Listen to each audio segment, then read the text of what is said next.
Au nom du groupe des élus écologistes, je voudrais profiter de ce liminaire pour revenir sur effectivement un certain nombre de dossiers importants et structurants qui concernent le territoire de la métropole. Et pour certains d'entre eux, vous avez évoqué dans votre liminaire, mais pour d'autres que vous avez oublié de mentionner. Je commencerai par celui que vous avez oublié de mentionner, et je ne pense pas que ce soit intentionnel, mais quand même c'est un peu étonnant. Vous n'avez pas parlé de l'enquête publique qui est en cours sur le plan mobilité. Et je remarque que cette enquête publique, qui se termine le 10 octobre, se fait dans une relative discrétion, parce qu'il n'y a pas beaucoup de communication institutionnelle pour inviter nos concitoyens à s'exprimer sur ce dossier, alors qu'il s'agit là d'un dossier structurant, s'il s'agit de la question de la mobilité à l'horizon 2030. Nous invitons donc l'ensemble des concitoyens à se pencher sur le dossier, à consulter le registre public, à rencontrer les commissaires enquêteurs dans les permanences et à s'exprimer sur ce dossier, car il y a pour nous urgence à agir et à se positionner sur un plan d'investissement de 3,8 milliards qui, selon nous, ne prend pas les bonnes orientations. Nous avons eu l'occasion de le développer à un certain nombre de reprises, et je ne vais pas le développer aujourd'hui, tenter de le développer aujourd'hui dans un liminaire. Mais juste attirer votre attention sur certains éléments qui ressortent de l'analyse dans le cadre de l'enquête publique, et notamment l'avis de la mission régionale d'autorité environnementale sur le dossier. La mission régionale d'autorité environnementale a donc commenté et analysé l'ensemble du dossier qui a été transmis à l'enquête publique et écrit ceci. Malgré les améliorations indéniables que le présent projet de PDU procure d'un point de vue environnemental par rapport à une évolution au fil de l'eau, la mission régionale constate que dans la perspective actuelle d'une démographie croissante, il n'est pas en mesure d'inverser la courbe de dégradation globale des principaux paramètres engageant la qualité environnementale. Et la mission régionale de l'environnement développe un certain nombre d'arguments qui, pour nous, sont extrêmement préoccupants, notamment l'augmentation du trafic routier à l'horizon 2030, qui est évalué à plus 17%. C'est un plan d'investissement à près de 4 milliards d'euros qui occasionne une augmentation du trafic routier de 17%, une augmentation des gaz à effet de serre de 9%, une augmentation de la population exposée au bruit, et l'ensemble de la vie détaille les lacunes environnementales de ce projet. Un certain nombre de critiques qui sont mentionnées par ailleurs dans le projet et qui mériteraient que ce projet soit revu et que certaines orientations soient examinées. D'ailleurs, la mission mentionne que le rapport ne présente aucun scénario alternatif au projet de PDU retenu. Eh bien, nous vous proposons d'étudier le scénario alternatif qui a été déposé par la Fédération des élus verts et écologistes dans le cadre du débat public sur la 3e ligne de métro et qui propose une approche qui nous semble pouvoir concilier l'ensemble des modes de transport et une ambition transport à l'horizon 2030 qui soit de nature à répondre aux problématiques. Il y a une problématique qui a été évoquée récemment aussi, c'est celle de la pollution de l'air, à l'occasion de l'inauguration des bâtiments de l'Oramip.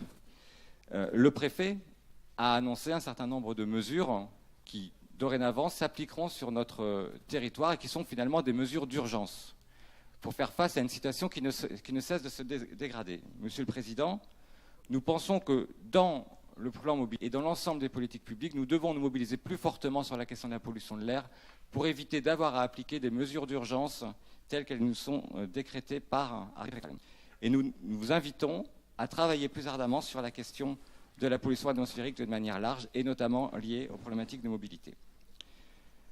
Vous avez évoqué le dossier de la ligne à grande vitesse, et c'est tout à fait normal que vous l'évoquiez, et pour nous c'est un temps politique important que celui qui est lancé depuis le lancement des Assises de la mobilité, qui vise à revoir l'ensemble des investissements de l'État sur la politique de mobilité à l'échelle du territoire. Car il y a 2 fois plus de projets qu'il n'y a de finances pour le transport sur le territoire français. Et il est naturel que l'État s'en préoccupe. Mais vous avez rencontré la ministre, en notre nom, vous avez rencontré la ministre et vous lui avez présenté un scénario alternatif que vous avez évoqué à l'instant dans le liminaire et que vous avez évoqué à de nombreuses reprises par voie de presse. Vous avez présenté ce scénario alternatif de financement au titre de vos fonctions de président de la métropole. Mais à ma connaissance, les élus de la métropole, l'ensemble des élus, le groupe des élus écologistes, n'a jamais vu cette étude que vous avez présentée et qui proposerait un financement particulier pour la ligne à grande vitesse. C'est pourtant une question qui est importante, évidemment, la question de la mobilité, mais aussi la question de la fiscalité qui va avec. Car cette redevance supplémentaire que vous évoquez sur le tertiaire notamment, s'appliquerait sur notre territoire, et c'est une solution qui a déjà été évoquée ailleurs dans le cadre du débat sur le financement de la 3e ligne de métro. À force d'évoquer des fiscalités nouvelles, il faudrait quand même savoir évaluer comment elles s'appliquent sur le territoire. Et nous vous avons écrit à ce sujet le 15 septembre, suite à vos déclarations et à votre rencontre avec la ministre. Nous n'avons pas obtenu de réponse à ce jour, mais nous continuons de demander. Vous avez la réponse du 22 septembre qui est là. Eh bien, écoutez, je ne l'ai pas reçue à ce jour. Communiquez entre vous, puisque c'est Madame Bleuze qui est destinataire de la réponse. Eh bien, j'espère donc que vous rendrez public pour l'ensemble des concitoyens de ce rapport. En tout cas, ne dites pas que vous n'avez pas de réponse. Très bien. C'est simplement un problème d'organisation dans votre groupe. J'espère que vous rendrez public les conclusions de ce projet de financement, parce qu'il y a un impact fiscal extrêmement important sur le territoire de la métropole et sur des projets qui sont à l'ordre du jour de débat, ne serait-ce qu'aujourd'hui. Aujourd'hui, nous allons voter un contrat de concession pour le projet TESO, juste sous les fenêtres de ce bâtiment. 135 hectares, des milliers de mètres carrés, de bureaux notamment, mais de logements, de commerce, qui seraient directement impactés par ces fiscalités supplémentaires, celles dédiées au financement de la LGV et celles dédiées à la 3e ligne de métro. Comment travaillons-nous sans évaluation des conséquences de cette fiscalité supplémentaire pour les opérateurs? Nous pensons qu'il doit y avoir une plus grande transparence sur ce dossier et sur la proposition que vous avez faite en direction du ministère pour que chacun puisse se positionner.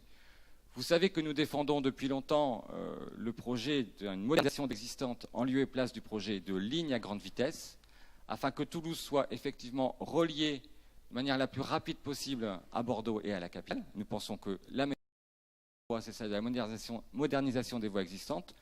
Nous entendons qu'aujourd'hui, un certain nombre de personnes se rallient d'ailleurs à ce point de vue, et nous invitons les responsables des exécutifs, dont le président de Toulouse Métropole, à faire évoluer leur position plutôt que de s'arc-bouter sur le financement de la LGV, et notamment à dissocier pour le territoire de la métropole la question des aménagements ferroviaires du Nord toulousain du dossier de la LGV lui-même. Si jamais le dossier de la LGV devait être abandonné ou ajourné, nous espérons que le président de Toulouse Métropole demandera fermement à l'État que les aménagements ferroviaires du Nord toulousain, qui sont essentiels pour le développement du nord de l'agglomération, soient maintenus, soient préservés et soient finalement financés avant une éventuelle LGV. Je parle dans l'éventualité d'une suspension du projet. Ce serait une mesure qui serait forte, intéressante pour le nord toulousain, qui porterait le projet de gare de halte ferroviaire à l'Espinasse et qui serait essentiel pour la mobilité du quotidien. Et je crois que nous sommes tous mobilisés sur ce sujet. Enfin, pour terminer, j'évoquerai brièvement un sujet qui sera à l'ordre du jour de notre Assemblée aujourd'hui, celui du projet TESO et en particulier de la tour Occitanie qui est projetée sur ce territoire.